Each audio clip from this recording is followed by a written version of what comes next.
Okay, we've got brakes enabled now. Props are braked. Half flaps, and let's go.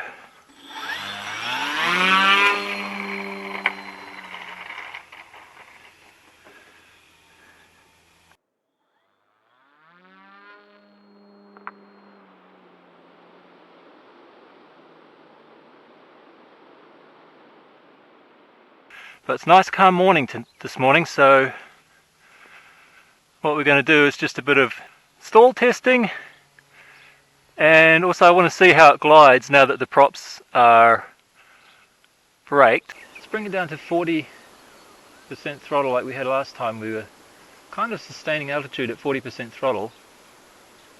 Alright, so it's 129 meters, 130, 129, 128,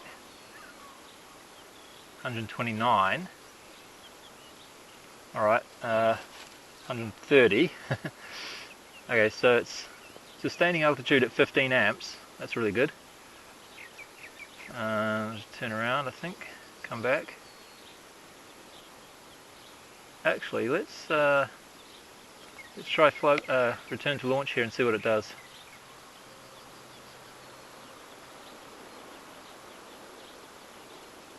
So return to launch throttle is... Oh, I forgot to turn flaps off. Okay, flaps are off now. You can see what...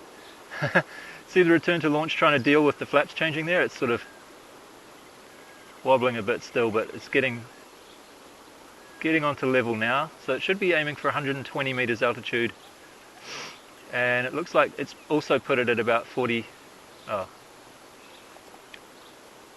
something percent throttle.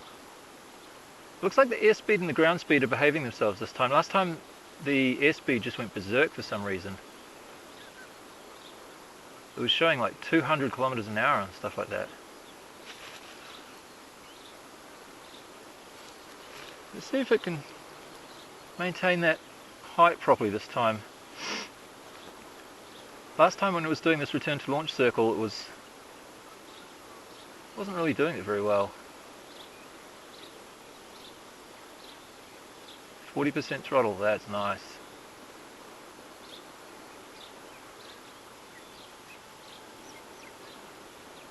So it looks like somewhere between 15 and 20 amps is the typical flight range. We'll see whether we can maintain altitude at 40% throttle with no flaps this time. Seems to be just maintaining height there at 40% throttle, so 15 amps. So for Big Red, this was about 19 to 20 amps to do this, to maintain height. Oh, actually it's coming down a bit now. Well, let's call it 15 amps.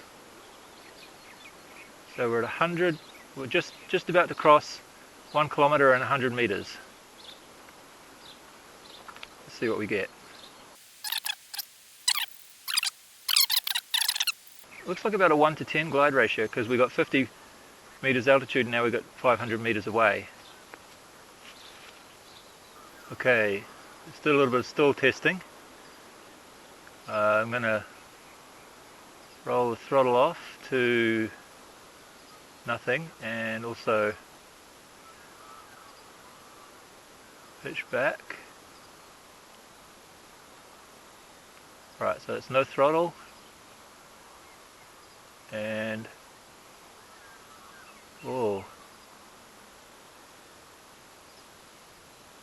pitching most of the way back now, and then okay, so that was a stall there. I didn't quite have control of it for a moment. It wasn't too bad, it was slow, like it came on slowly, so that's nice. So that's half flaps there, and we're going to roll the throttle back down to nothing again.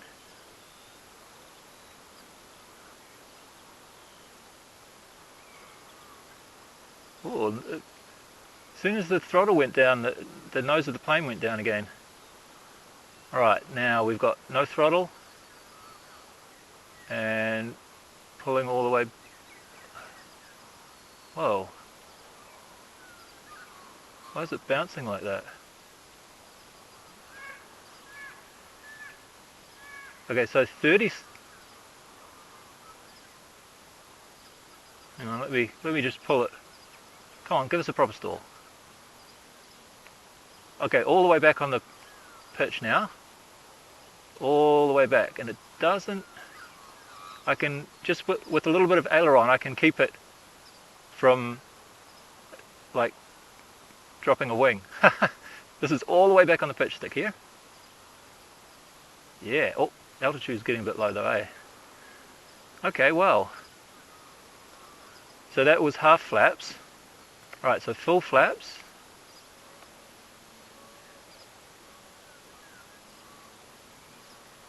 Full flaps are at 130 meters. Let's roll off the throttle. Wow, it noses way down when you let the throttle off. Okay, so let's see if we can pull back on the stick. Wow, it really bounces at that point there for some reason. Wow, we're below 30. I mean, we're below, holy moly.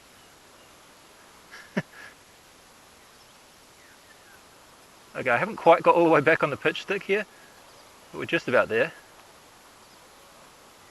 Okay, that's all the way back on the pitch stick. And it's not dropping a wing.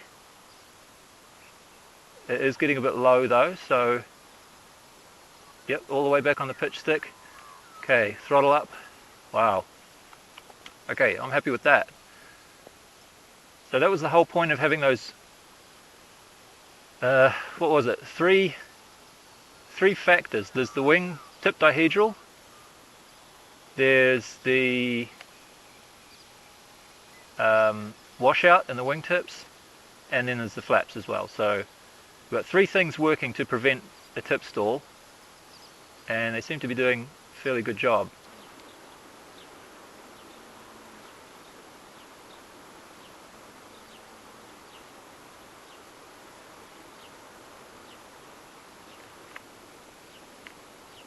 Okay, throttle cut here. Just gliding. Oh,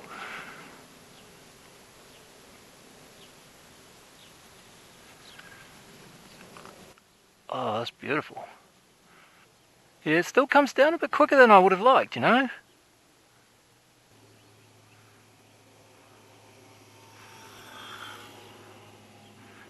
Oh, we've got some trees there.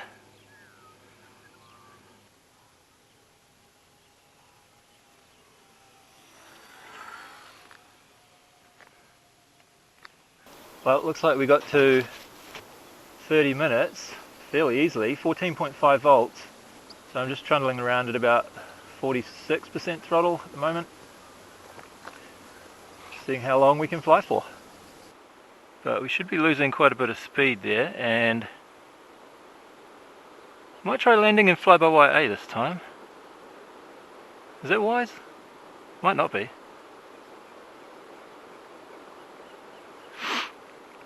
Yeah, I think I can. I'll try landing in fly-by-wire A, see how that goes.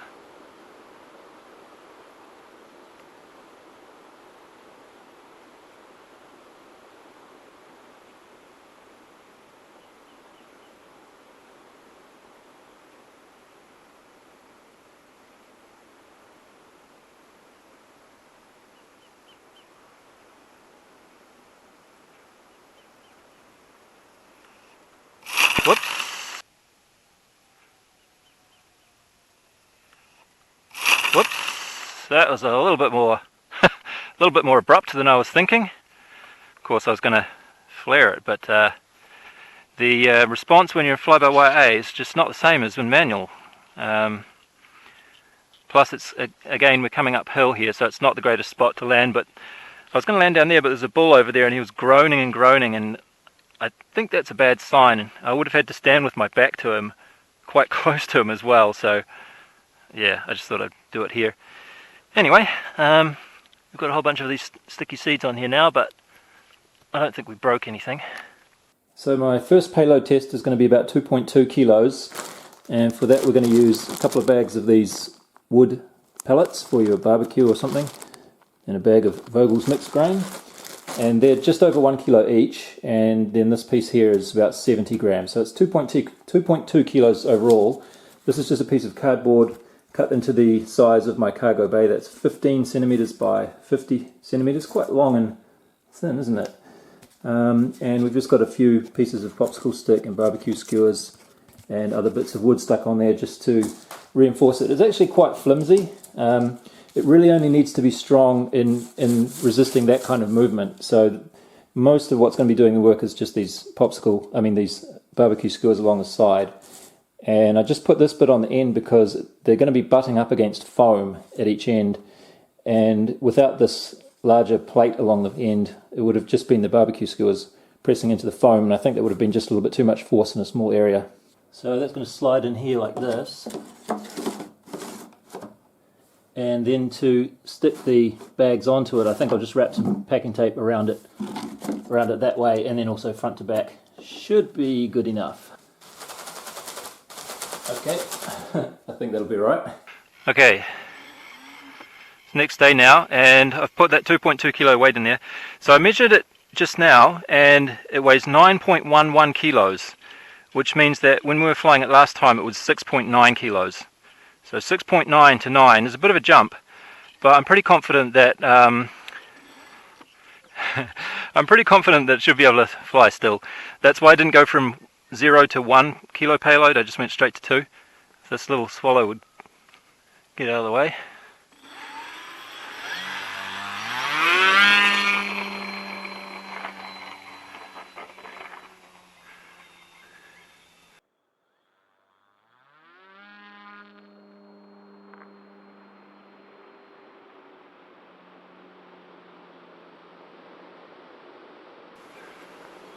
I realized yesterday, by the way, why it wanted to nose up just after takeoff was because of the flaps still being on. Okay. Oh, losing a bit of height there.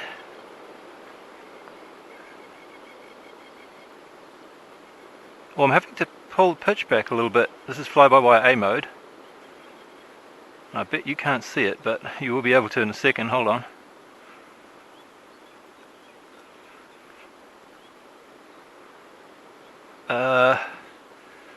Is it just my imagination, or it's not flying level? It should be fly-by-wire A. Maybe it just needs a bit more throttle. Yeah, it's losing height, look at that. Or is it? Okay, this is 50% throttle. Flaps are off, but it's going quite slow for some reason.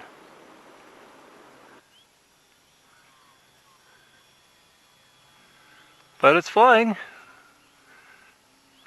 Doesn't seem to be struggling, but I will bump up that throttle just a little bit.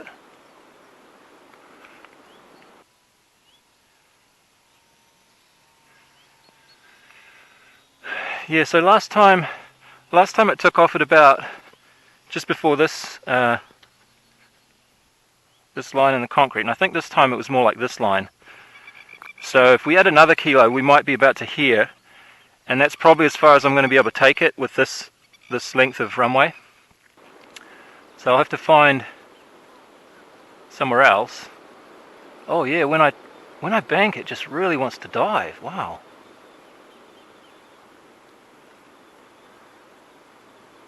That's a bit strange. I didn't change the CG. There were some comments telling me the CG is probably a little bit too nose heavy, and I would have to agree with that, I think, but I didn't want to change it just yet until I've gotten used to it a little bit more the way it is, and also because I was putting that extra payload on, I didn't want to make it tail heavy by accident, just in case the payload shifted a bit. You know, we wouldn't want it to be already too like on the edge. But it's flying alright, so I guess that's the first question answered. And the only other thing that I really wanted to do in this flight was just to measure what difference there was in flight time with that extra payload on. So we got 35 minutes yesterday, but I ran it down to basically 14.0 volts. I'm not sure if I want to do that again. I might just stick to maybe 14.2 for today, just in case I need to do a go around or something with that extra weight on there.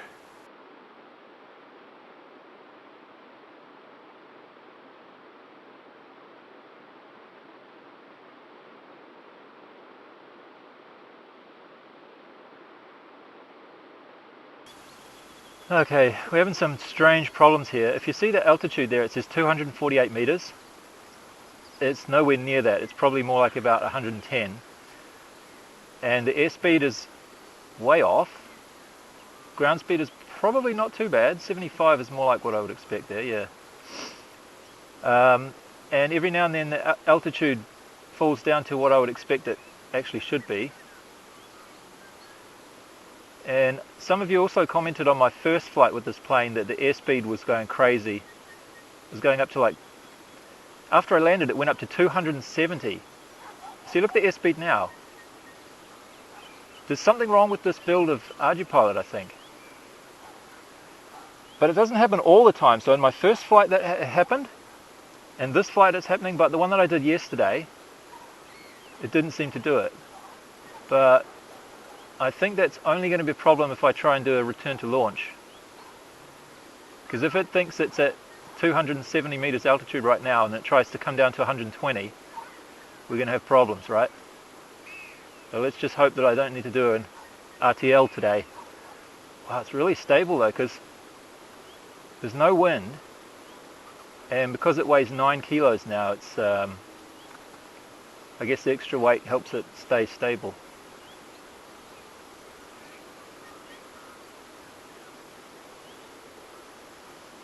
Yeah, so this height here is not 256. This is more like about 50 meters altitude.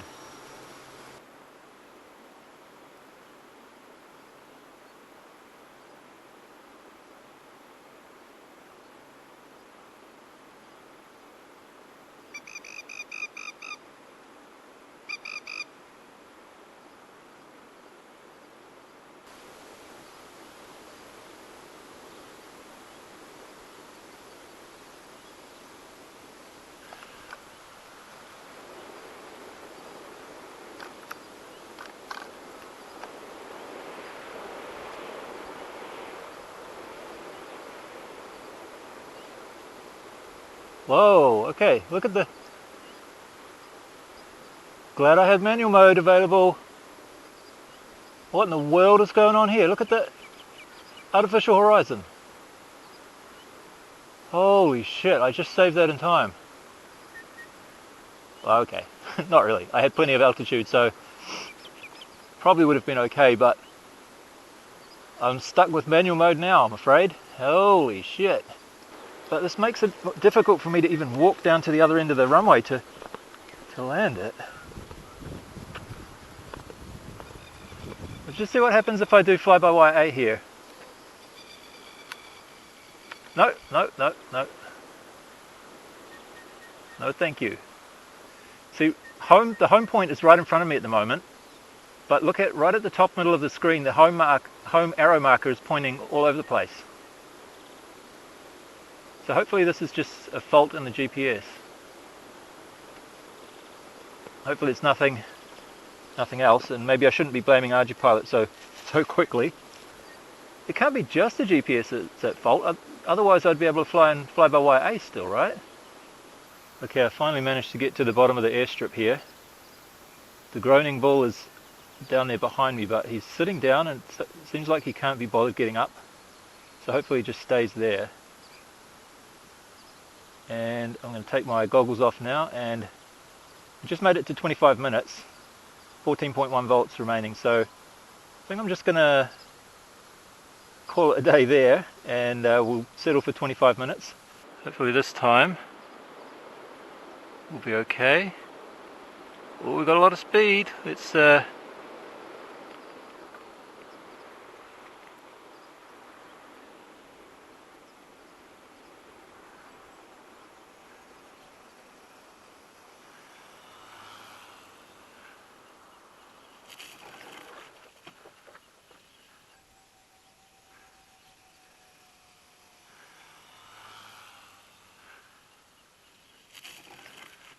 Oh, why did it turn so sideways?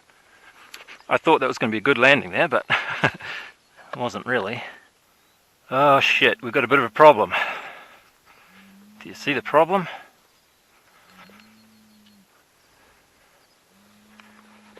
Yeah.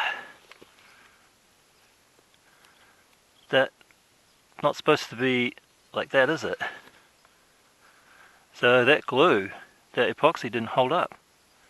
But the propeller's okay. You'd think the propeller would break first, wouldn't you? Oh man.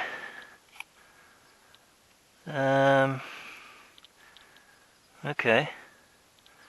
It should be fairly easy to get everything back into place, but I might have to like wind some carbon tow around it next time to glue that together. And I still have to find the other one of these. We're here somewhere. Can you hear that bull groaning? What is he groaning about? What? Yeah, you just stay there.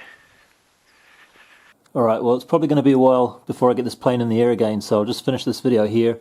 And I think I'm just going to completely remake these motor mounts, both of them. I did like this design initially, and it feels fine, like, until it starts flying, but obviously they're just a little bit too thin and flimsy, and I did balance these props pretty nicely actually, not with the motors, just the props by themselves of course. But the fact of the matter is they're riding on 4 of these 3mm, 8 centimeters or so long pieces of carbon fiber, and it's just not really enough to dampen that vibration, I think. So you probably noticed some jello in the HD footage from this, and yeah, I think I'll have another go at this. But if anything was going to break, this is actually not a bad piece to break, because as I said in one of the earlier videos, it's nice that it's modular. I can just take it off and change it if I wanted to change the design, and I wasn't thinking to do that so soon, but it's a very convenient piece to have broken. And as far as feedback on flying the plane in general goes, I haven't really waffled much about that yet, but I'll do a big waffle at some point in the future after I've put many more hours flying time on it. But just for now, I'm really enjoying the way it flies. It's very, very easy to handle, way, way easier than Big Red. That was quite a handful. I'm just having one issue, and it seems to be that when the flaps are down, there's some sort of an interaction with the elevator that makes it a little bit unsteady. Like when you pitch up a little bit, it wants to keep pitching up, and then when you pitch down a bit, it wants to keep pitching down. I had this with Home Slice 8 too, the Warbird looking kind of plane, and I think it's just that there's too close, like they're too much in the same plane here, the wing and the elevator. Not when the flaps are up like that, it's fine. It's only when the flaps go down, which is a bit of a nuisance because it's going to be doing that when you're landing, basically, if you're landing with the flaps down, of course. So each time when I'm landing, you may have noticed just a slight sort of a porpoising like that, and it wasn't for lack of me trying to control it. It was just, I just can't seem to avoid it. So it's a little bit of a bummer that if that's what it is, it's baked into the design of this plane, so I can't really change it. So I guess it's not a huge deal, but if I was doing this in future, I might put this a little bit higher up. In fact, the twin hopper, which is what this plane was very closely modeled on originally, at least before I started changing things around, you may have noticed the twin hopper doesn't have the elevator here. It has it up more about here. So I wonder if that's the reason why. Anyway, thanks for watching. Bye.